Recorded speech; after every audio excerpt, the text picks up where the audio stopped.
العالمين والصلاة والسلام على رسوله الكريم وعلى آله وصحبه أجمعين। আজকে দার্সে যে গত দার্সের সাথে যে নেক কাজ ভালো কাজ করার জন্য আমাদেরকে তড়িঘড়ি করতে হবে, শুভ কাজে দেরি করা চলবে না। যখনই কোনো ভালো কাজ আমরা সামনে পাবো তখন সেই কাজ ভালোভাবে করব এবং আল্লাহ তাআলার ইবাদত মনে প্রাণে যতটা পারি ততটা করে নেব, যতটা আমাদের করার সাধ্য আছে ততটা করব। ফরজ শুধু না, ফরজ তো করতেই হবে। ফরজ ছাড়া নফল, সুন্নত, সুন্দর চরিত্র ইত্যাদি ব্যবহার করে আল্লাহকে সন্তুষ্ট করার মতো পাথেয় সংগ্রহ করতে হবে। আমরা জানি পরকালের পথে আমরা প্রত্যেকে মোসাফির, একা একা পথ চলেছি।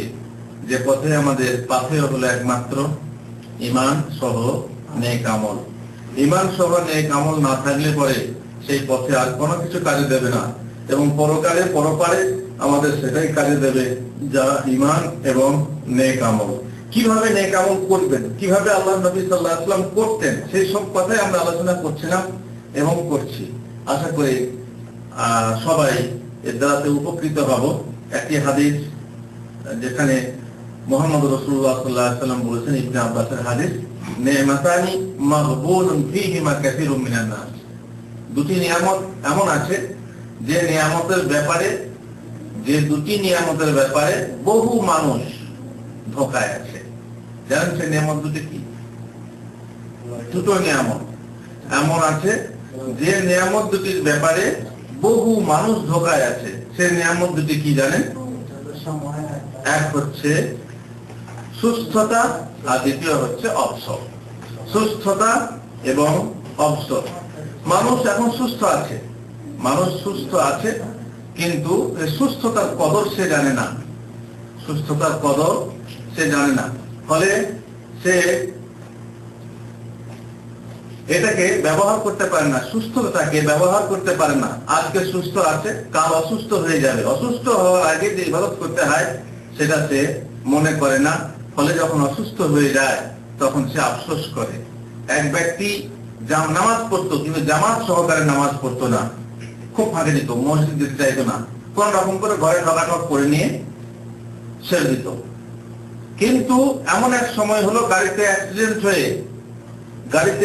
হয়ে এমন অক্ষম হয়ে গেল যে সে আর ঘর থেকে বের হতে পারছিল না। ঘরে বসে সে আফসোস করে করে বলছিল, হায় রে, আমি আর জীবনেও নিজে গিয়ে জামাতে নামাজ পড়তে পারবো না, বিছানাগত অবস্থায়, বসে থাকা অবস্থায় আমাকে তো কেউ তুলে করে নিয়ে যাবে না সবসময়। কিন্তু যে অ্যাক্সিডেন্ট হওয়ার আগে যে সময়গুলো ছিল সেই সময়ে আমি জামাতে নামাজ পড়িনি। অনেক সময় আমরা এই সুস্থতার কদর করি না, সবল আছি কদর করি না। দেখবে অনেকে হজ করতে চায় না, এমন সময় বুড়ো হয়ে হজ করতে আসে লোকে। বলেছে জীবনে শেষকালে মক্কায় মরতে পারলে কিংবা হজ করার পর মরতে পারলে 1 বছরে জান্নাত যাবে, কিন্তু তার আগে তো মৃত্যু হয়ে গেলে কি হবে? মোট কথা, সুস্থ থাকা অবস্থা। আপনারা জানেন হজ করা সুস্থ ছাড়া অন্য লোকের কাজ নয়, বরং যুবকদের কাজ হলো হজ। হজ কিন্তু বুড়োদের নয়। বুড়োরা কত কি করে আপনারা নিজেই জানেন। হজের যে কাজ করতে হয় একজন বুড়ো, 70-80 বছরের বুড়োর জন্য সম্ভবপর নয়। খাটে করে হজ করিয়ে আছে, কি সেই হজ হয়? সুস্থ সবল থাকা অবস্থায় যে হজ করা হয়, সুস্থ সবল অবস্থায় যে নামাজ পড়া হয়, নামাজের যে মনোযোগিতা আছে সেটা কিন্তু অসুস্থ অবস্থায় আসতে পারে না, আসবে না। এই জন্য সুস্থতার কদর করতে হয়, কিন্তু অনেক মানুষ এই সুস্থতার কদর বোঝে না। অসুস্থ হলে তখন কথায় বলে দাঁত থাকতে মানুষ দাঁতের কদর বোঝে না। যখন দাঁত থাকে না তখন গোশ খেতে হলে, কড়াই ভাজা খেতে হলে তখন বোঝে, চানাচুর খেতে হলে তখন বোঝে, হাই যখন দাঁত ছিল তখন দাঁতের কদর করেনি, এখন সেই দাঁতের কদর বুঝছি দাঁত নেই বলে। যাদের চোখ আছে চোখের কদর বোঝে না, চোখকে অপব্যবহার করে। কিন্তু যখন যার চোখ নেই সে বুঝে চোখের মান কি, চোখের মূল্য কি। দ্বিতীয় যে জিনিসটা হচ্ছে মানুষ তাতে শৈথিল্য করে, ধোকায় আছে সে ব্যাপারে, সেটা হচ্ছে কি? অবসর সময়। এখন বসে আছেন টিভি দেখছেন, তাস খেলছেন, খেলা খেলছেন, বন্ধু বান্ধবের সঙ্গে আড্ডা মারছেন, গল্প করছেন, চায়ের দোকানে বসে আড্ডা মারছেন, এখানে গিয়ে ওখানে গিয়ে বনে জঙ্গলে পার্কে সমুদ্র সৈকতে গিয়ে ঘোরাঘুরি করছেন, প্রচুর সময় আপনার কাছে সময় কাটতে চায় না। কিন্তু এই সময়ের কদর যদি আপনি বুঝতেন, সময়ের দাম মূল্য যদি বুঝতেন, তাহলে সময়ে অপব্যবহার করতেন না। আর আপনারা জানেন যে ইসলামী অভিধানে অবসর বলে কোনো শব্দ নেই। কেন? কারণ মুসলমান কোনোদিন অবসর প্রাপ্ত হয় না। মুসলমান কোনোদিন অবসর প্রাপ্ত হয় না। মুসলমান হয় দুনিয়ার কাজে থাকে আর না হয় দিনের কাজে থাকে। ফাইদা ফারাগতা ফানসাব, ফাইদা ফারাগতা ফানসাব, ফারেগ হলে অবসর পেলে তুমি মেহনত করো। দেখছেন, তার মানে হচ্ছে যে অবসর পেলে সে অবসরটাকে কাজে লাগাও। কিসের মাধ্যমে কাজে লাগাও? নফল ইবাদতের মাধ্যমে কাজে লাগাও। যখনই সময় পেয়েছো, অবসর পেয়েছো, সেই অবসরের মধ্যে সময়টাকে কাজে লাগিয়ে আল্লাহর ইবাদত করতে হবে। তাছাড়া আর কোনো উপায় থাকবে না। এমন এক সময় আসবে যে সময়ে আপনি সময় পাবেন না যে একটা ভালো ইবাদত করে। এই জন্য অবসরটাকে, যে সময় আপনার সময় আছে, সেই সময়টাকে কাজে লাগিয়ে আপনার কি করতে হবে? আল্লাহর ইবাদত করতে হবে। আল্লাহর ইবাদত করে নিতে হবে, পাথর সংগ্রহ করে নিতে হবে। কারণ এমন এক সময় আসবে যখন আপনি আর সময় পাবেন না, পস্তাবেন। আর সময় নেই, অবসর নেই, আপনি করতে চাইবেন, করতে পারবেন না, ব্যস্ততা চারিদিকে ভর্তি হয়ে যাবে। তখন সেই ব্যস্ততায় আপনি আর আল্লাহর ইবাদত করতে সক্ষম হবেন না। মানুষ ধোকায় আছে দুটো নিয়ামতের ব্যাপারে। এই দুটো নিয়ামত কি? সুস্থতা, অবসর। ইসলামী সংবিধানে অবসর বলে কিছু নেই। অতএব অবসর বিনোদন করা, অবসর বিনোদন করার মতো ব্যাপার কিছু নেই। আপনি অবসর পেলেই আল্লাহর ইবাদত করুন, আল্লাহর ইবাদতে মনোযোগী হন। আয়েশা রাদিয়াল্লাহু আনহা বলছেন, এবার আল্লাহ রাসূল সাল্লাল্লাহু আলাইহি ওয়াসাল্লাম কিভাবে আল্লাহ রাসূল সাল্লাল্লাহু আলাইহি ওয়াসাল্লামকে যার আগেকার পিছাকার সমস্ত গুনাহ মাফ করে দেওয়া হয়েছিল, তাই না? আর তিনি যদি কোনো ইবাদত নাও করতেন, কোনো সমস্যা ছিল? ইবাদত না করলেও কোনো সমস্যা ছিল না। বরং তিনি তাকে সুসংবাদ দেওয়া হয়েছে, তিনি কায়নাতের সর্দার, বরং তিনি আদম সন্তানের সর্দার। তিনি প্রথমেই বেহেশতে যাবেন, সর্বপ্রথম পুরুষের পার করবেন, তিনি হচ্ছেন কিয়ামতের সর্দার। কিন্তু তবুও তিনি কি করতেন? মা আয়েশা রাদিয়াল্লাহু আনহা বলছেন, আন্না নবী সাল্লাল্লাহু আলাইহি ওয়াসাল্লাম কানা ইয়াকুমু মিনাল লাইলি হাত্তা তাতাফাত্তারা কাদামাহু। আল্লাহর নবী সাল্লাল্লাহু আলাইহি ওয়াসাল্লাম রাত জেগে নামাজ পড়তেন, দাঁড়িয়ে দাঁড়িয়ে নামাজ পড়তেন। এমনকি দাঁড়িয়ে থাকার ফলে তার পা ফুলে যেত, তার পা ফুলে যেত। আমি একদিন বললাম, লিমা তাসনাউ হাযা ইয়া রাসূলুল্লাহ, এত ইবাদত আপনি কেন করছেন হে আল্লাহর রাসূল? কেন করছেন এত ইবাদত? ওয়াকাদ গাফারাল্লাহু লাকা মা তাকাদ্দামা মিন যামবিকা ওয়া মা তাআখার। আল্লাহ তাআলা আপনার আগেকার পিছনের কোনো গুনাহই নেই, এত তো গুনাহই নেই। যেগুলো হয়েছিল ভুল ত্রুটি আল্লাহ মাফ করে দিয়েছেন। তাহলে কেন আপনি এত ইবাদত করছেন? রাসূলুল্লাহ সাল্লাল্লাহু আলাইহি ওয়াসাল্লাম বললেন, আফালা ইউহিব্বুনা আকুনা আবদান শাকুরা। আয়েশা, আমি কি চাই না, আমি কি পছন্দ করি না, আমি কি ভালোবাসি না যে আমি আল্লাহর শুকরগুজার বান্দা হব, আমি আল্লাহর কৃতজ্ঞ বান্দা হব। তার মানে ইবাদত করার মাধ্যমে আমি আল্লাহর কাছে কৃতজ্ঞ হব, আল্লাহর কৃতজ্ঞতা আমি বজায় করব। বোঝা গেল কি? যে যত বড়ই আমি আবেদ হই, যত বড়ই আমি আল্লাহর কাছে মর্যাদা সম্পন্ন হই, যত বড়ই আমি আল্লাহর ওলি হই, তবুও আমাকে আল্লাহর ইবাদত করতে হবে। আল্লাহর ইবাদত এ নয় যে এমন এক পর্যায়ে ইবাদত করতে করতে করতে করতে সেই পর্যায়ে গিয়ে খালাস, মারেফাত, ওই যে হাতটা আজকে খালি একই নেশে গেলে খালাস, ইবাদত শেষ। তখন নামাজ রোজা আর করা লাগবে না, নামাজ রোজা দরকার নেই। নামাজ রোজা সাধারণ লোকের জন্য, সাধারণ লোকেরা নামাজ রোজা করবে। নামাজ রোজা করতে করতে করতে যখন আল্লাহ ওলি হয়ে যাবে, মারেফাতে পৌঁছে যাবে, তখন মারফতি। আরে আল্লাহর নবীর থেকে বেশি মারেফত কেউ পেয়েছে নাকি? মারেফত কাকে বলে? মারেফত যাকেই বলে তুমি বলো আল্লাহর নবীর থেকে মারেফত কেউ বেশি পেয়েছে? তাহলে তিনি যদি মারেফত পাওয়া সত্ত্বেও এবং সব থেকে বড় মারেফত তার ছিল, তার এত বড় মারেফত থাকা সত্ত্বেও যদি তিনি এত ইবাদত করেন, তাহলে আমার আপনার কি করা উচিত? আমার আপনার কত ইবাদত করা উচিত যাদের কাছে সেই রকম মারেফত নেই যেরকম মারেফত মুহাম্মদ রাসূলুল্লাহ সাল্লাল্লাহু আলাইহি ওয়াসাল্লামের কাছে ছিল। সুতরাং আমরা চাইবো, আমরা করব আল্লাহ তাআলা শুকরগুজার বান্দা হতে। আমরা তো আল্লাহ শুকরগুজার, কেবল তো গুনাহ আছে, তাই না? আমাদের তো গুনাহ আছে, আমাদের পাপ আছে। মুহাম্মদ রাসূলুল্লাহ সাল্লাল্লাহু আলাইহি ওয়াসাল্লাম বলছেন, মহান আল্লাহ প্রত্যেক রাতে শেষ তৃতীয়াংশে নিচের আসমানে নেমে আসেন। তারপরে কি করেন? ডাক দিয়ে বলেন, কে বান্দা, কে আছো, কে আছো আমার কাছে গুনাহ খাতা ক্ষমা চাচ্ছ, মাফ চাচ্ছ, আমি তাকে মাফ করে দেবো। কে আছো যে আমার কাছে কিছু প্রার্থনা করছো, আমি তার প্রার্থনা কবুল করব। আল্লাহ ডাক দিয়ে বলছেন, আমরা তখন ঘুমিয়ে থাকি, আমরা ঘুমিয়ে থাকি। সুতরাং আমাদের মতো বান্দা যাদের গুনাহ আছে তাদের কি করা উচিত? কোন পীর সাহেব, কোন ওলি সাহেব কি বলতে পারবেন যে তার কোনো গুনাহ নেই? যদি তা না হয়, তার তিনি মারেফাত পেয়ে গেলেন, আবার সব মাফ হয়ে গেল, নামাজ রোজা আবার যাকাত সব মাফ হয়ে গেল, মানে ওগুলো সাধারণ পাবলিকের কাজ, আর সমস্ত হারাম হালাল হয়ে গেল তার জন্য। মারেফাতটা পেলে কোত্থেকে? মুহাম্মদ রাসূলুল্লাহ সাল্লাল্লাহু আলাইহি ওয়াসাল্লামের মতো মারেফাত কারণে তবুও তিনি করেছেন। সুতরাং সবাইকে করে যাওয়া উচিত এবং আল্লাহর ইবাদতের নিরলস এবং নিরবচ্ছিন্ন ভাবে এক টানা আল্লাহর ইবাদত করে যাওয়া উচিত, এতে ফাঁকি দেওয়া উচিত নয়। আয়েশা রাদিয়াল্লাহু তাআলা আনহা তিনি যে এই ইবাদতটা করতেন, সেই ইবাদত করা পদ্ধতি অন্যান্য হাদিসে বলা হয়েছে। যেমন হুযায়ফা ইবনে ইয়ামান রাদিয়াল্লাহু আনহু বলছেন, সাল্লাইতু মা'আন নবী সাল্লাল্লাহু আলাইহি ওয়াসাল্লাম রাতা লাইলা, একদিন রাতে আমি নবী সাল্লাল্লাহু আলাইহি ওয়াসাল্লামের সঙ্গে তাহাজ্জুদের নামাজ পড়লাম। কিসের নামাজ? তাহাজ্জুদের নামাজ। সেই নামাজে তিনি ফাফতাহাল বাকারা, সূরা ফাতিহার পর সূরা বাকারা পড়তে শুরু করলেন। সূরা বাকারা ইয়ারকাউ ইনদাল মিয়া, 100 রাকাত পড়ে তিনি কি করলেন? রুকুতে যাবেন।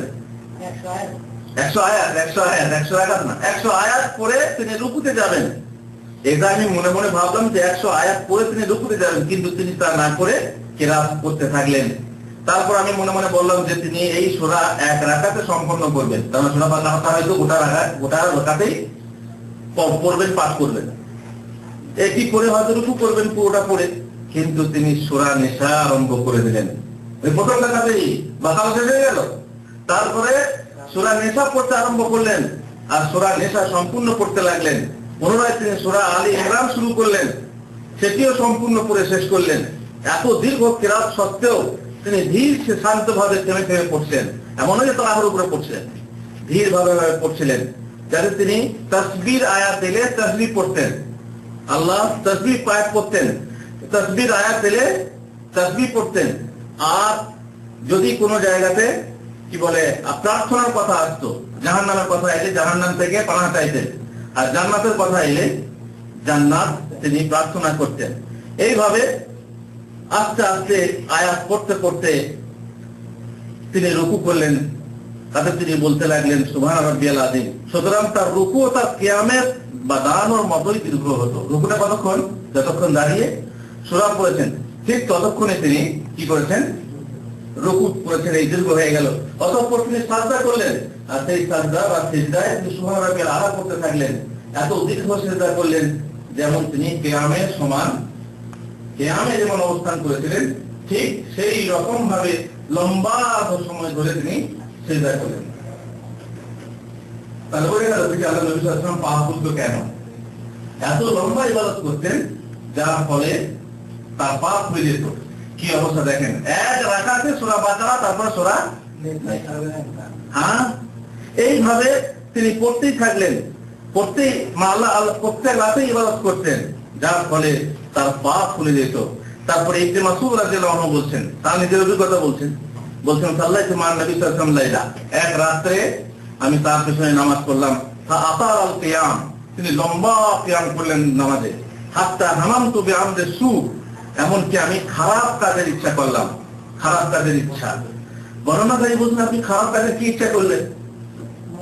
আল্লাহর নবী সাল্লাল্লাহু আলাইহি ওয়াসাল্লামের সাথে নামাজ পড়তে পড়তে লম্বা কিরাত দেখে আপনি খারাপ কাজের কি ইচ্ছা করলেন? তিনি বললেন হামামতু আনাজলিসা ওয়া আদা, আমি ইচ্ছা করেছিলাম যে আমি তাকে ছেড়ে দিয়ে বসে যাই, মানে নামাজ ছেড়ে দিয়ে বসে যাই। এত লম্বা কিরাত, কিন্তু তিনি তার সাথে নামাজ সম্পূর্ণ করেছিলেন। কারণ নিজের অভিজ্ঞতার কথা বুঝুন যে তিনি চেয়েছিলেন যে আমি হয়তো তার অনুসরণ করে নামাজ পড়তে পারবো না।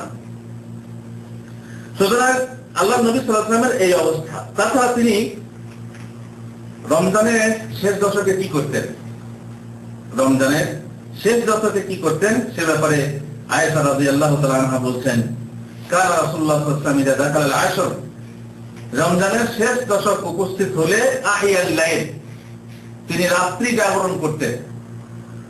তিনি রাত্রি জাগরণ করতেন মানে পুরো রাতটাই জাগতেন। এ নয় যে রাতের কিছু অংশ, বরং পুরো রাতটাই জাগতেন। ও আয়কাযা আহলা, এবং তিনি নিজের পরিবারকে জাগাতেন। ওয়া জাদ্দা ওয়া শাদ্দাল মেহজা, খুব চেষ্টা করতেন, পরিশ্রম করতেন এবং কোমর বেঁধে নিতেন, কোমরে কাপড় বেঁধে নিতেন। শাদ্দাল মেহজা মানে লুঙ্গি বেঁধে নিতেন। আর লুঙ্গি বেঁধে নেওয়া মানে হলো যে তিনি স্ত্রীদের কাছে যেতেন না, অথবা কি বলে মানে এবার এত চেষ্টা করতেন যে চেষ্টার ফলে পথে বলে না যে কাপড়ে কোমরে কাপড় বেঁধে লেগে না, তো কোমরে কাপড় বেঁধে লাগা মানে হচ্ছে যে তিনি খুব চেষ্টা করতেন।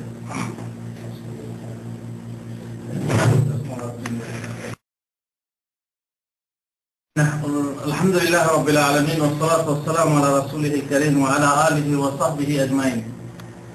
আজকে দার্সে গত দার্সের সাথে সংযোগ করে বলি যে সৎ কাজের জন্য নিরলস প্রচেষ্টা চালিয়ে যেতে হবে। কাজ যেমনই হোক, ভালো কাজ হলে সেই কাজ নিরবচ্ছিন্নভাবে করে যেতে হবে, নচেত এমন সময় আসবে যে কাজ আমরা করতে পারবো না, আমাদেরকে দুনিয়া ছেড়ে চলে যেতে হবে। সুতরাং যে কাজই আমরা করি, ভালো কাজ, যে ব্যক্তি তাহাজ্জুদ পড়ে তাকে তাহাজ্জুদ পড়ে যাওয়া উচিত, যদিও 2 রাকাত হয়, কমসে কম 2 রাকাতও চালিয়ে যাওয়া উচিত। কিছুদিন পড়লাম, শীতের দিন রাত লম্বা বলে পড়লাম, গ্রীষ্মের দিন ছেড়ে দিলাম, এটা করা উচিত না। কারণ সময় এমন আসবে হয়তো যে আপনি মোটেই তাহাজ্জুদ পড়তে পারবেন না। এই জন্য একটানা আপনাকে ভালো কাজ করে যেতে হবে। যে মোমেন ভালো কাজ করে সে মোমেন হচ্ছে শক্তিশালী মোমেন। আর কিছু মোমেন আছে দুর্বল, যারা ভালো কাজ করতে পারে না, করতে চায় না। শক্তিশালী সবল মোমেন আল্লাহ তাআলার কাছে বেশি পছন্দনীয়। সবল মোমেন দুর্বল মোমেন অপেক্ষা বেশি ভালো, কার কাছে? আল্লাহর কাছে। রাসূলুল্লাহ সাল্লাল্লাহু আলাইহি ওয়াসাল্লাম বলছেন, আল মুমিনুল কাওয়িয়্যু খায়রুন ওয়া আহাব্বু ইলাল্লাহি মিনাল মুমিনিদ দাঈফ। সবল মুমিন আল্লাহর নিকট দুর্বল মুমিন অপেক্ষা বেশি উত্তম। দেখেন, একটা দুজনেই মুমিন, মুমিনের দুজনের মধ্যেই মঙ্গল আছে। অফি কুল্লিন খায়র, উভয়ের মধ্যেই মঙ্গল আছে, কেননা দুজনেই মুমিন। কিন্তু দুর্বল থেকে সবল হচ্ছে বেশি পছন্দনীয় আল্লাহর নিকটে। আপনি যদি একজন লেবার রাখেন, কাজের লোক রাখেন, চাকর রাখেন, ভৃত্য রাখেন, তো আপনি কাকে রাখবেন? যে সবল তাকে না দুর্বলকে? কাকে পছন্দ করবেন? ইন্না খায়রা মান ইস্তাজারতাল কাওয়িয়ুল আমিন, যে হবে সবল এবং আমানতদার। সবল হওয়াটা জরুরি, কাজের জন্য সবল হতে হবে। যে হজ করতে আসে একজন সবল একজন দুর্বল, কার হজটা বেশি ভালো হবে? যে সবল। যে রোজা রাখছে দুজন রোজাদার, একজন সবল একজন দুর্বল, কার রোজাটা বেশি ভালো হবে? সবল। এই জন্যই সবল মুমিন বেশি পছন্দনীয় আল্লাহর নিকটে। জিহাদের সময় এলো, জিহাদে একজন সবল বের হলো, একজন দুর্বল বের হলো, কার কাজটা বেশি ভালো হবে? নিশ্চয়ই সবল ব্যক্তির কাজ। এজন্য আল্লাহ তাআলার কাছে বেশি পছন্দনীয়, যদিও উভয়ের মাঝেই মঙ্গল ও কল্যাণ রয়েছে। তুমি ওই জিনিসে যত্নবান হও। রাসূলুল্লাহ সাল্লাল্লাহু আলাইহি ওয়াসাল্লাম বলছেন, ইহরিস আলা মা ইয়ানফাউক, তুমি ওই জিনিসে যত্নবান হও যে জিনিসে তোমার লাভ আছে, উপকার আছে। যে জিনিসে উপকার আছে, উপকার তো 2 রকম, এক হচ্ছে দুনিয়ার উপকার আর এক হচ্ছে আখিরাতের উপকার। এর আগে বলা হয়েছে যে মুসলমানদের অভিধানে অবসর বিনোদন বলে কোনো শব্দ নেই, অবসর বলে কোনো শব্দ নেই। এই জন্য মুসলমানদের কোনো অবসর নেই, হয় দিনের কাজে না হয় দুনিয়ার কাজে, দুনিয়ার কাজে না হয় দিনের কাজে। যখন যেটা থেকে ফারেক হবে, হয় সে দিনের কাজ করবে, না হয় আখিরাতের কাজ, দুনিয়ার কাজ করবে। এই জন্যই রাসূলুল্লাহ সাল্লাল্লাহু আলাইহি ওয়াসাল্লাম বলছেন, তোমার যাতে মঙ্গল আছে তাতে আগ্রহী হও। উৎসাহ, আর তাতেই উৎসাহ, নিজের উৎসাহকে বজায় রাখো যে সেই কাজটা করবে যাতে তোমার উপকার আছে। ওয়াস্তাইন বিল্লাহি ওয়ালা তা'জাজ, আর আল্লাহর কাছে সাহায্য প্রার্থনা করো এবং অক্ষম হয়ে যেও না, উৎসাহহীন হয়ে যেও না। এই হয়ে গেল, আমার নোকসান হয়ে গেল ব্যবসাতে, আর ব্যবসা করব না। এই কাজটা করতে গেলাম, এই কাজে আমি ধাক্কা খেলাম, আর কাজটা করব না। হুজুর সর্বনাশ হয়ে গেল, আমার সমস্ত ব্যবসার সম্পত্তি নষ্ট হয়ে গেল, আর ব্যবসা করব না। হুজুর আমার সমস্ত ধান নষ্ট হয়ে গেল শিলাবৃষ্টিতে, আর আমি চাষ করব না। কি আমার ঝড়ে আমার সব ভেঙে গেল, ঘর বাড়ি ভেঙে গেল, আর আমি ঘর বাড়ি করবো না, ইত্যাদি। এইভাবে মানুষ অনেক সময় ভেঙে পড়ে। কিন্তু রাসূলুল্লাহ সাল্লাল্লাহু আলাইহি ওয়াসাল্লাম বলছেন যে খবরদার তোমরা ভেঙে পড়ো না। ভেঙে পড়া তোমাদের সাজবে না, বরং আল্লাহর কাছে সাহায্য চাও যে আল্লাহ একবার ভেঙে গেছে কিন্তু আর যেন না ভাঙে। ওয়ালা তা'জাজ, নিরুৎসাহ হয়ে বসে থেকো না, অক্ষম হয়ে বসে থেকো না। আসছে পথে আঁধার নেমে, তাই বলি কি রইলি থেমে, বারে বারে জ্বালবি বাতি, হয়তো বাতি জ্বলবে না, তাই বলে তোর ভীরুর মতো বসে থাকা চলবে না। যে মাটিতে পড়ে লোক ওঠে তাই ধরে, যে মাটিতে পড়ে লোক, আপনি পা পিছলে যে মাটিতে পড়বেন সেই মাটি ধরেই তো উঠতে হবে, তাই না? নাকি অন্য কেউ যদি কেউ তোলার না থাকে? আর পরের দিকে চেয়ে থাকা উচিত না। কেউ আপনাকে সাহায্য করবে এরকম চেয়ে থাকা উচিত না। যে মাটিতে পড়ে লোক ওঠে তাই ধরে, সেই মাটি ধরেই উঠতে হবে। বারেক হতাশ হয়ে কে কোথায় মরে? কেউ হতাশ হয়ে কোথাও মরে না। বিপদের পতিত তবু ছাড়িব না হাল, আজকে বিফল হলে হতে পারে কাল। যদি আজকে বিফল হই তো হয়তো বা কালকে সফল হব। সুতরাং পড়ে থাকবো না। পড়ে থাকা মিছে, মরে থাকা মিছে। মরে থাকবে, মরে যাবেন। অতএব নিজের মনকে সবল করে দুর্বলতা কাটিয়ে বলতে হবে, আমার সকল কাটা ধন্য হয়ে ফুটবে গো ফুল ফুটবে, আমার সকল ব্যথা রঙিন হয়ে গোলাপ হয়ে উঠবে। যেমন কবি বলেছেন, মেঘ দেখে কেউ করিস নে ভয়, আড়ালে তার সূর্য হাসে, হারা শশীর হারা হাসি অন্ধকারে ফিরে আসে। চাঁদের উজ্জ্বলতা, চাঁদের হাসি কখন বোঝা যায়? অন্ধকারে। অন্ধকার যত গাঢ় হবে আলোর উজ্জ্বলতা তত বৃদ্ধি পাবে। চাঁদের নির্মল স্নিগ্ধ ওই জ্যোৎস্না তখন চমৎকার লাগবে যখন অন্ধকার বেশি হবে। আর যদি অন্ধকার না থাকে, অন্য কিছু লাইট থাকে, আর সেই লাইটের ফাঁকে আপনার চন্দ্রিমা যে জ্যোৎস্না তা ভালো লাগবে না। এই জন্যই কবি বলছেন যে মেঘ দেখে কেউ করিস নে ভয়, আড়ালে তার সূর্য হাসে। মেঘ একদিন সরে যাবে আর সূর্য একদিন বের হয়ে আসবে। অতএব মেঘ দেখে কেউ সাময়িক ভাবে ভয় করবে না। হারা শশীর হারা হাসি অন্ধকারে ফিরে আসে। অন্ধকারেই আপনার চাঁদের হাসি বেশি বোঝা যায়। রাত্রির অন্ধকার দেখে কারো ভয় করা উচিত নয়, কারণ রাত্রির অন্ধকারের পর তার জন্য একটি সুন্দর দিন অপেক্ষা করছে। আর প্রভাতের সূর্য দেখে আনন্দ প্রকাশ করা উচিত নয়, কারণ কুৎসিত একটি অন্ধকার রাত্রি তার সামনে এসে উপস্থিত হবে। এই জন্যই সবসময় প্রস্তুত থাকতে হবে যে আমার বিপদ আসুক, বিপদ এলে বিপদে আমি বিচলিত হব না, কিন্তু বিপদের জন্য প্রস্তুতি নেব। কিন্তু বিপদের আগে সবুর বা ধৈর্য প্রার্থনা করবো না, কথা আপনারা জানেন। বিপদের আগে ধৈর্য প্রার্থনা করা যায় না? যায় না? যে আল্লাহ তুমি আমাকে বিপদ দিলে আমাকে ধৈর্য ধরার ক্ষমতা দেবে, এরকম দোয়া করা যায় শরীফ ভাই? কেন? যেহেতু বিপদ চেয়ে নেওয়া হচ্ছে, আর বিপদ আপনি চেয়ে নিতে পারেন না। সবুর, বিপদে সবুর দিও, তার মানে বিপদে আপনি বিপদ চেয়ে নিচ্ছেন, এটা জায়েজ না।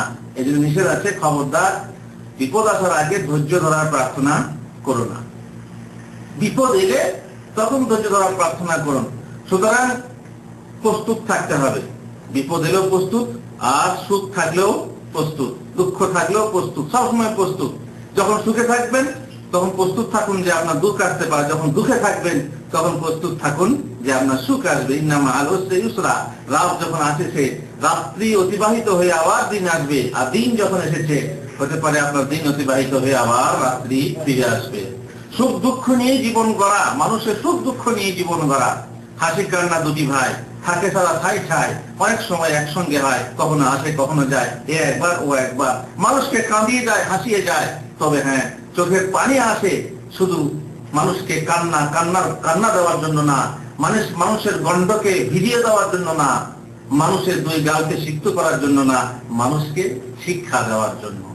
দুঃখের যে পানি মানুষের গালে বেয়ে যায়, সেটা কি জন্য? মানুষকে শিক্ষা দেওয়ার জন্য। দুঃখ যে মানুষকে নিষ্পিষ্ট করে, মানুষকে শিক্ষা দেওয়ার জন্য। স্বর্ণকার একটা স্বর্ণ টুকরাকে আগুনে পুড়িয়ে পিটিয়ে পিটিয়ে পিটিয়ে, স্বর্ণকার কি পাগল নাকি? লোহা কর্মকার একটা লোহাকে আগুনে পুড়িয়ে লাল করে পিটিয়ে পিটিয়ে আর 12টা বাজিয়ে ছাড়ে, কর্মকার কি পাগল নাকি? কি জন্য করে? কি জন্য করে? নতুন করে কিছু গড়ার জন্য, নতুন করে অলংকার গড়ার জন্য, নতুন করে কোন অস্ত্র গড়ার জন্য তারা এরকম করে। জেনে রাখবেন, আল্লাহ তাআলার পক্ষ থেকে মানুষের যে বিপদ আপদ আছে, বান বন্যা সুনামি, তারপরে ওই নার্গিস না আয়লা ভাইলা যা বলুন, যত ঝড় ঝঞ্ঝা আসে, ভূমিকম্প, শিলাবৃষ্টি, অতিবৃষ্টি, অনাবৃষ্টি, এসব কিছু আছে মানুষকে সায়স্তা করার জন্য, মানুষকে নিষ্পৃষ্ট করে দেওয়ার জন্য নয়, মানুষকে নতুন রূপে, নতুন অলংকার রূপে গড়ে তোলার জন্য। মানুষ সাবধান হও, সতর্ক হও। কিন্তু অনেক মানুষ মনে করে এটা হচ্ছে মমতেরো না, মেঘ আসছে বৃষ্টি হবে চলে যাবে, ঝড় আসছে চলে যাবে, প্রকৃতির নিয়ম। এটা হচ্ছে কিসের নিয়ম? প্রকৃতির নিয়ম। প্রকৃতির খামখেয়ালিপনা বলে না, প্রকৃতির লীলা। আরে প্রকৃতির নিয়ম, প্রকৃতির নিয়মের নিয়ামকটা কে? প্রকৃতির নিয়মের নিয়ামক হলো মহান আল্লাহ। যে মহান আল্লাহ সবকিছু আবর্তন বিবর্তন করেন। আল্লাহ তাআলা বলেন না যে বানি আদম আমাকে গালি দেয়, ইয়াসুব্বু ইবনে আদম, ইয়াসুব্বুনি ইবনে আদম, ইবনে আদম ইয়াসুব্বুনি, যেহেতু ইয়াসুব্বুদ্দাহার, কেন? সে যুগ জামানাকে গালি দেয়, কালকে গালি দেয়। ও আনাদ্দাহার, আসলে আমি হচ্ছি যুগ জামানার আবর্তনকারী বিবর্তনকারী। মেঘকে গালি দিলে কাকে গালি দেওয়া হয়? আল্লাহকে গালি দেওয়া হয়। সূর্যকে, রোদকে গালি দিতে আল্লাহকে গালি দেওয়া হয়। ঝড় ঝঞ্ঝাকে গালি দিতে আল্লাহকে গালি দেওয়া হয়। কেননা এইসবের আসলে যে তীর আপনার গায়ে লেগেছে, তীরটা ধরে আপনি তীরকে গালি দেবেন না তীর যে মেরেছে তীরন্দাজকে গালি দেবেন? জ্ঞানী মানুষ তীরকে গালি দেয় না, কাকে গালি দেয়? তীরন্দাজকে গালি দেয়। আর যদি কেউ তীরকে গালি দেয়, তুই আমাকে আঘাত করলি, সেই গালি আসলে কাকে দেওয়া হয়? তীরন্দাজকে দেওয়া হয়। যদি আপনি মেঘ বৃষ্টি ঝড় ঝঞ্ঝাকে গালি দেন, কারণে এই সময় বৃষ্টি শুরু হলো, বলে না? হ্যাঁ, কানা মেঘ এই সময় বৃষ্টি শুরু। কানা মেঘ তো আপনি বললেন, কিন্তু আসলে গাড়ি কাকে দেওয়া হলো? কানা আল্লাহকে। হ্যাঁ, এই জন্য অনেক বেইকুফ, অনেক বেঈমান আছে, এগুলো বলতে হয় না, তবুও শোনার কথা বলে বলছি। বলছে খোদার হোঁশ নেই, কখন বৃষ্টি দিতে হবে ভুলে গেছে, বুড়ো হয়ে গেছে তো, কখন বৃষ্টি দিতে হবে আর হোঁশ নেই। আউযু বিল্লাহি মিন যালিক। আল্লাহ এই শ্রেণীর কথা এক শ্রেণীর মানুষ বলে থাকে আল্লাহ সম্পর্কে। যখন কি হয়, জ্যৈষ্ঠ মাস পার হয়ে গেল, আষাঢ় মাস পার হয়ে গেল, শ্রাবণ মাস পার হতে চললো, আকাশে বৃষ্টি আসে না, তখন মানুষ অধৈর্য হয়ে কত রকম কথা বলে আল্লাহর বিরুদ্ধে। তার মধ্যে একটা হচ্ছে এইটা, যে কোন সময় বৃষ্টি দিতে হবে ভুলে গেছে। নাউযু বিল্লাহি মিন যালিক। সুতরাং আদম সন্তান কোনদিন নিরাশ হয় না। আল্লাহ তাআলা যে গুণ আছে, আল্লাহ তাআলা যে মুজিজা আছে, আল্লাহ তাআলার যে কুদরত আছে, সেই কুদরতের কাছে সে কোনদিন নিরাশ হয় না। আল্লাহ তাআলা তাকে নিষ্পিষ্ট করবে না, ধ্বংস করবে না। সুতরাং বলছেন কি, রাসূলুল্লাহ সাল্লাল্লাহু আলাইহি ওয়াসাল্লাম বলেছেন, ইসতাইন বিল্লাহি ওয়া লা তা'জাজ, তোমরা আল্লাহর কাছে সাহায্য প্রার্থনা করো আর খবরদার অক্ষম হয়ে যেও না। ওয়া ইন আসাবাকা শাইউন ফালা তাকুল লাউ আন্নী ফাআলতু কাযা ওয়া কাযা, যদি তোমার উপরে বিপদ আসে, মুসিবত আসে, তাহলে খবরদার বলো না যদি আমি এই করতাম গো তাহলে আমার এই হতো না, যদি আমি এই না করতাম গো তাহলে আমার এই হতো না। এই কথাটা বলো না। কেন না? যদি যদি বলা, যদি যদি না বলা শয়তানের দরজা খুলে দেয়। শয়তানের দরজা, শয়তানের কাজ উন্মুক্ত করে। কারণ শয়তান সেখানে প্রবেশ করে আপনার তৌহিদে চিত ধরায়, আপনার তৌহিদে সন্দেহ প্রবেশ করায়। এই জন্য যদি বলতে হয় না, কি বলতে হয়? কি বলতে হয়? বিপদ এলে কি বলতে হয়? যদি এটা না করে এটা করতাম, এটা কথা না বলে কি বলতে হয়? কাদ্দারাল্লাহু ওয়া মা শাআ ফাআল। কাদ্দারাল্লাহু ওয়া মা শাআ ফাআল। আল্লাহ যা চেয়েছেন, তকদিরে যা লিখেছিলেন তাই আমার ঘটে গেছে। সুতরাং যদি বলে দরকার, যদি বলবো দরকার, হ্যাঁ যদি আমি আজকে শ্বশুর বাড়ি না যেতাম তার আমার ঘরে ডাকাতি পড়তো না, যদি আমার কুকুরটা থাকতো তাহলে ডাকাতি পড়তো না, যদি আমার হাঁসটা চিৎকার না করতো তাহলে আমার ঘরে ডাকাতি হয়ে যেত। এই ইত্যাদি। যদি মানুষ অনেক যদি যদি করে আল্লাহর সঙ্গে অজান্তে শিরিক করে বসে, তো এইরকম করো না, বরং সক্ষম হয়ে নিজের মনকে সবল করে তুমি আল্লাহর কাছে প্রার্থনা করো, তবেই ইনশাআল্লাহ তোমার কোনো ক্ষতি হবে না। আর অক্ষম হয়ে বসে যেও না। অন্য হাদিস রাসূলুল্লাহ সাল্লাল্লাহু আলাইহি ওয়াসাল্লাম বলছেন, হুজিবাতিন নারু বিশ-শাহওয়াত ওয়া হুজিবাতিল জান্নাতু বিল মাকারিহ।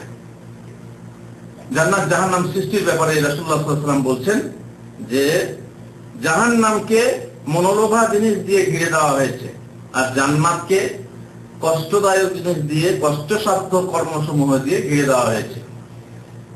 ওই যে আল্লাহ তাআলা জাহান্নামকে সৃষ্টি করে জিবরিলকে পাঠালেন, যাও জিবরিল দেখে এসো জাহান্নাম সৃষ্টি করেছি। এসে বললে, আল্লাহ আমার মনে হয় যে এখানে কেউ আসতে চাইবে না, জাহান্নামে কেউ আসতে চাইবে, আমার মনে হয় কেউ আসতে চাইবে না। সুতরাং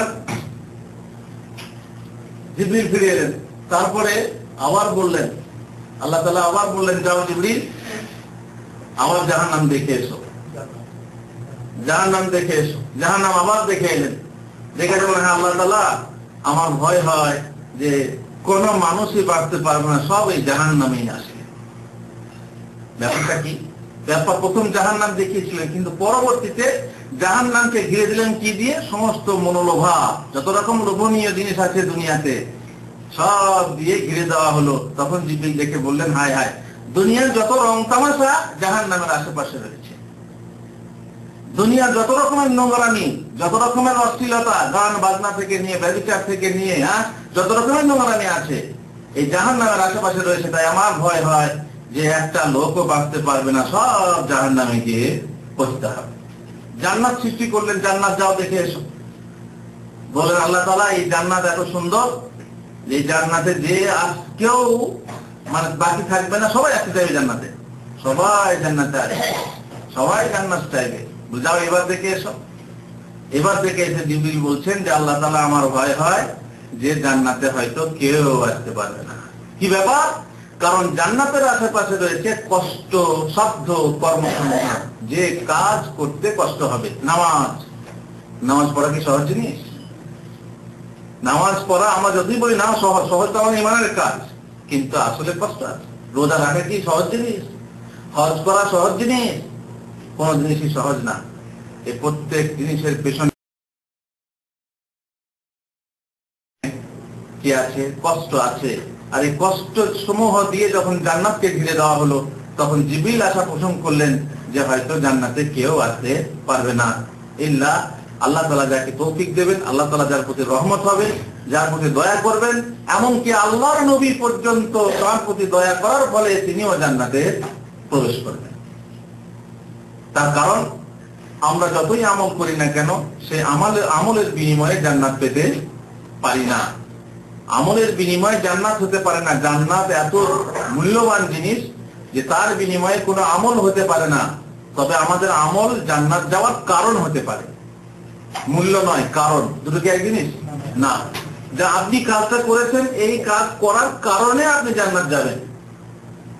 যে কাজটা করেছেন সেই কাজটার দাম এত বলে আপনি বিনিময়ে জান্নাতে যাবেন তা নয়। তার কারণ আপনি যতই ভালো কাজ করুন, আপনি একটা চোখের দাম সেই কাজের বিনিময়ে দিতে পারবেন না। আল্লাহ তাআলার একটা চোখের দাম কত?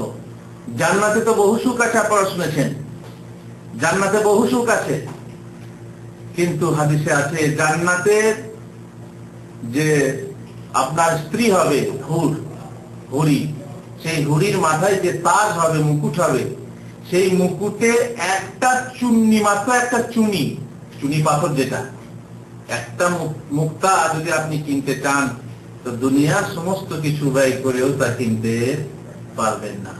অন্য বর্ণনায় আছে যে হুরির মাথায় যে ওড়নাখানা থাকবে, ওড়না, সেই ওড়নাটা যদি আপনি কিনতে চান তো সারা দুনিয়ার সম্পদ যদি আপনি ব্যয় করে দেন, যদি সারা দুনিয়ার আপনি রাজা হন আর সারা দুনিয়াকে বিনিময়ে দিয়ে সেই ওড়নাটা কিনতে চান, তাহলে আপনি তা পারবেন না। তাহলে বলুন, আপনি কোন আমল করে আপনি সেই জান্নাত পেতে চান? যে জান্নাতে হয়তো একাধিক হুর পাবেন, আর সে জান্নাতে সোনা চাঁদির ইটওয়ালা বাড়ি ইত্যাদি ইত্যাদি বহু সুখের কথা আপনারা শুনেছেন। কোন আমল করে পাওয়া যাবে? আশা আছে এরকম?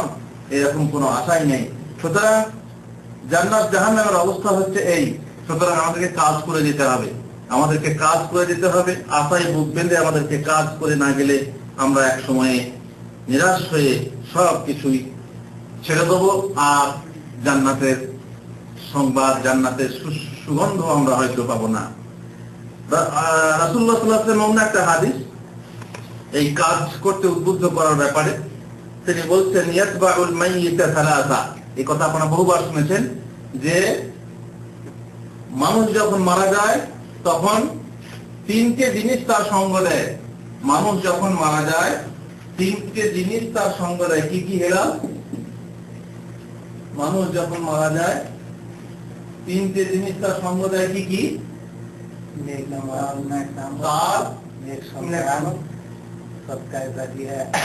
তিনটে জিনিস তার সঙ্গ দেয় বলতে তার পরিবার, তার মাল আর তার আমল।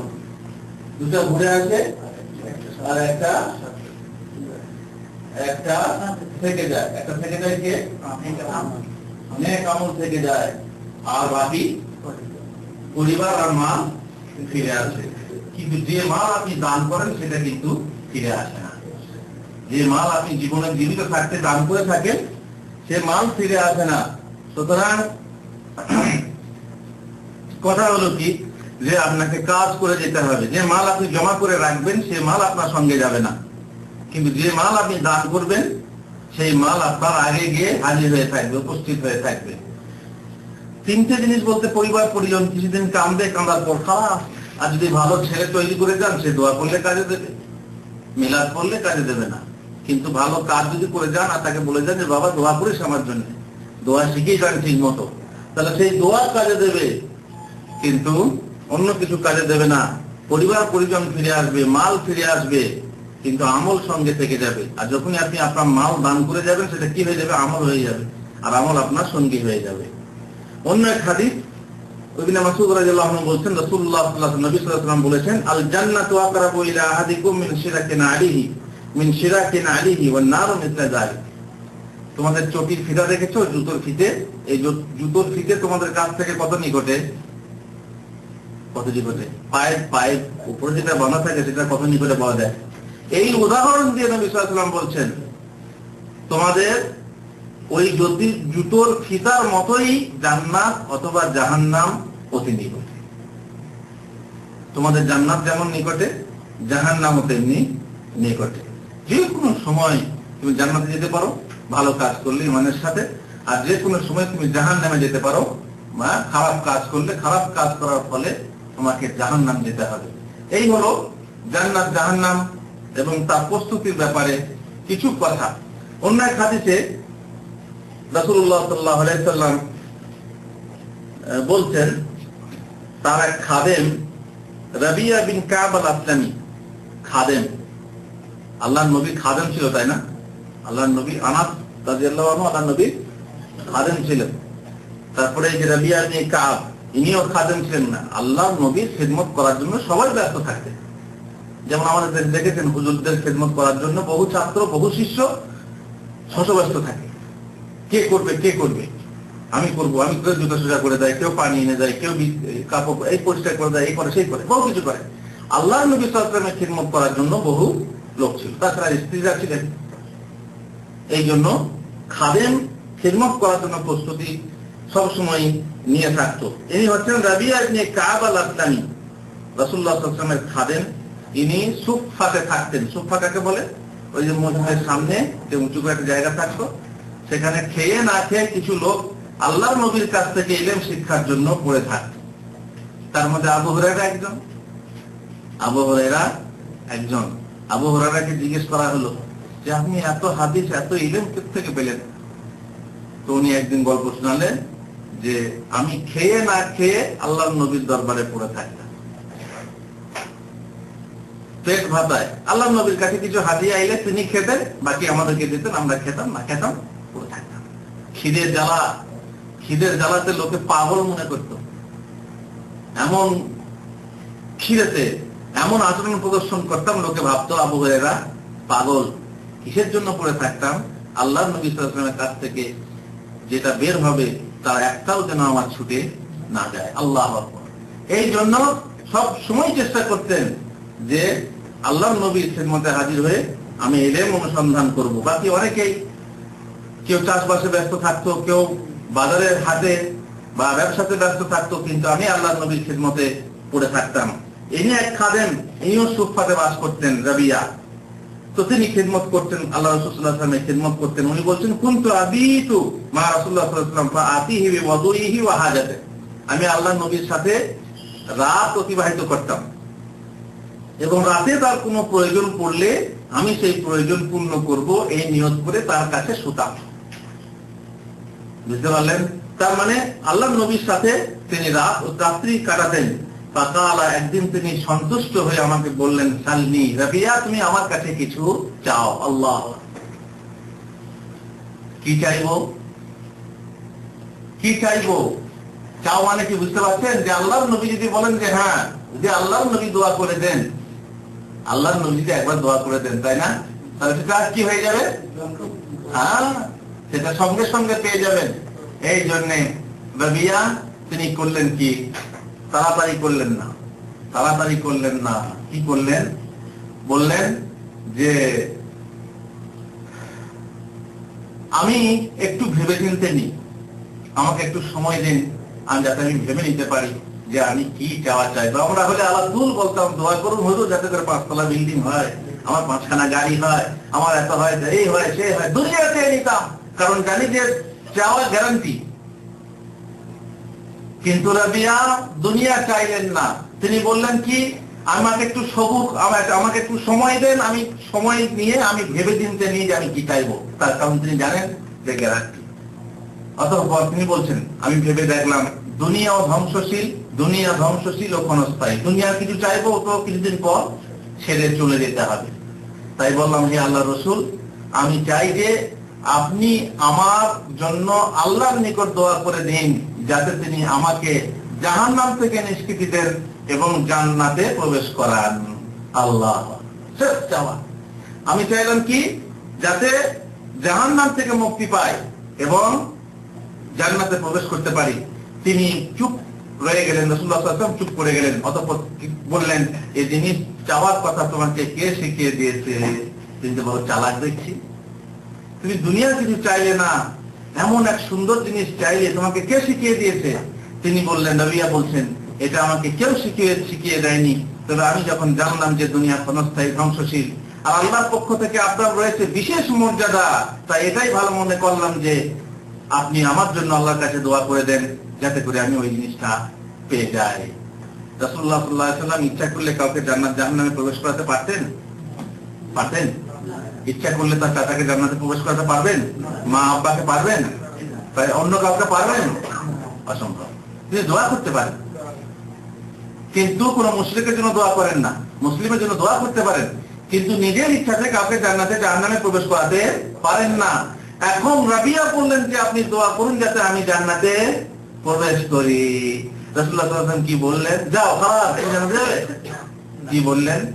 রাসূলুল্লাহ সাল্লাল্লাহু আলাইহি ওয়াসাল্লাম বললেন, দেখো আর কিছু চাও? আওয়াজে জানি। রাবিয়া বললেন, হুয়া যা, আমি যা চাই ওই চাই, আমার জান্নাত হলেই যথেষ্ট, আর জান্নাত হলে আবার কি চাই?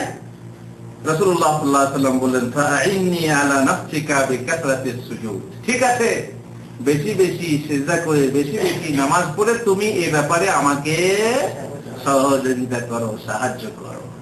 আল্লাহর নবী সাহায্য চাচ্ছেন, তাকে জান্নাতে যাওয়ার জন্য আল্লাহ নবী সাহায্য চাচ্ছেন তার কাছে যে তুমি আমল করো। আমল ছাড়া জান্নাতে যাওয়া কঠিন ব্যাপার।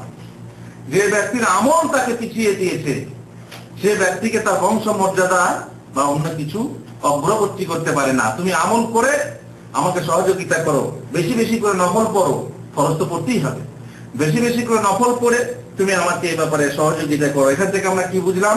যে নিজেকে আমল করে নিতে হবে বেশি বেশি করে, আর নফল ফরজ তো আসি পালন করতেই হবে, কিন্তু নফল নামাজ রোজা ইত্যাদি বেশি করে করতে হবে জান্নাতের প্রস্তুতি স্বরূপ। তাছাড়া আল্লাহর নবীও কাউকে জান্নাত নিয়ে যেতে পারবেন না। এই সিজদার কি ফজিলত রয়েছে? রাসূলুল্লাহ সাল্লাল্লাহু আলাইহি ওয়াসাল্লাম বলেছেন, আলাইকা বিকাসরাতিস সুজুদ, তুমি বেশি বেশি করে সিজদা করো, সিজদা করো। তার মানে কি? সিজদা করা মানে নফল নামাজ পড়া। ফাইন্নাকা লান তাসজুদা লিল্লাহি সাজদা ইল্লা রাফাআকা আল্লাহু বিহা দারাজা। একটা সিজদা করলে সেই সিজদার বিনিময়ে আল্লাহ তাআলা তোমার একটা মর্যাদা বাড়িয়ে দেন। একটা সিজদা করলে আল্লাহ তাআলা তোমার একটা মর্যাদা বাড়িয়ে দেন, আর তোমার একটা গুনাহ ঝরিয়ে দেন, গুনাহ মাফ করে দেন, গুনাহ মোচন করে দেন। অন্য এক হাদিসে রাসূলুল্লাহ সাল্লাল্লাহু আলাইহি ওয়াসাল্লাম বলছেন, খায়রুন নাস, সব থেকে ভালো লোক কে? খায়রুন নাস, সব থেকে ভালো লোক কে? তিনি বলছেন, মান তালা উমরুহু ওয়া হাসুনা আমালুহু। দুনিয়ার মধ্যে সেই লোক ভালো যে অনেক বয়স পেয়েছে, কিন্তু শুধু বয়স পেলেই হবে না, সেই সঙ্গে তার আমল ভালো হয়েছে। আর এরই বিপরীত সব থেকে হতভাগা লোক সেই যে অনেক বয়স পেয়েছে কিন্তু আমল খারাপ হয়েছে। আমল খারাপ হলে তার বয়স কি হবে? সে লম্বা হায়াত পেল, অথচ আমলও ভালো হলো, তাহলে দুনিয়াতেও অনেক দিন থাকতে পেল, আবার আখিরাতেও বিশাল মর্যাদার অধিকারী হয়ে গেল। এই জন্যই বলা হয়েছে যে যার আমল ভালো এবং বয়স বেশি সে লোক ভালো লোক। আর এই জন্য মরণ চাইতে হয় না। যদি মুমিন হন তো মরণ চাইবেন না, কষ্ট যতই হোক মরণ চাইবেন না। আপনি মারা গেলে তসবিহ বলা বন্ধ হয়ে যাবে, তাই নামাজ বন্ধ হয়ে যাবে। আল্লাহ, আপনি যতদিন বেঁচে থাকবেন তসবিহ পড়বেন, তাহলিল পড়বেন, নামাজ পড়বেন, তাতে আল্লাহর ইবাদত হবে। আর এতে আপনার যে লাভ হবে সেটা কি? পরকালে আপনার মর্যাদা বৃদ্ধি পাবে। সুতরাং আত্মহত্যা করা, নিজেকে মেরে ফেলা বা আল্লাহর কাছে মরণ ভিক্ষা করা যায় না। তবে মরণ চাইতে হলে কি বলে চাইতে হয়? যদি একান্ত কোনো মুসিবত বালা আপনার জন্য কষ্টকর হয়, অসহ্যনীয় হয়ে যায়, তাহলে কি বলে আল্লাহর কাছে মরণ চাইতে হয়? আল্লাহ গো, যদি মৃত্যু আমার জন্য মঙ্গল হয় তাহলে আমাকে মরণ দাও। আর যদি বেঁচে থাকে আমি কষ্ট পাচ্ছি, আল্লাহ আমি কষ্ট পাচ্ছি, এই কষ্ট পাওয়ার সাথে সাথে যদি মৃত্যু আমার জন্য ভালো হয় তাহলে আমাকে মরণ দাও। আর যদি বেঁচে থাকা আমার জন্য মঙ্গলকর হয় তাহলে আমাকে বাঁচিয়ে রাখো। মানে আমি বলছি না তুমি আমাকে মেরে দাও, যদি মঙ্গলকর হয়, মঙ্গল মন হয়, তাহলে তুমি আমাকে বাঁচিয়ে রাখো। আর যদি মৃত্যুটাই আমার জন্য মঙ্গলময় হয় তাহলে আমাকে মেরে ফেলো। এই বলে আল্লাহর কাছে দোয়া করতে হয়। মোট কথা, আমাদের তৌফিক চাওয়া উচিত আল্লাহর কাছে, যেন আমরা বেশি বেশি করে ভালো কাজ করতে পারি। আল্লাহ তাআলা আমাদেরকে তৌফিক দেন। সাল্লাল্লাহু আলা নবিয়িনা মুহাম্মদ ওয়া আলা আলিহি ওয়া সাহবিহি আজমাইন।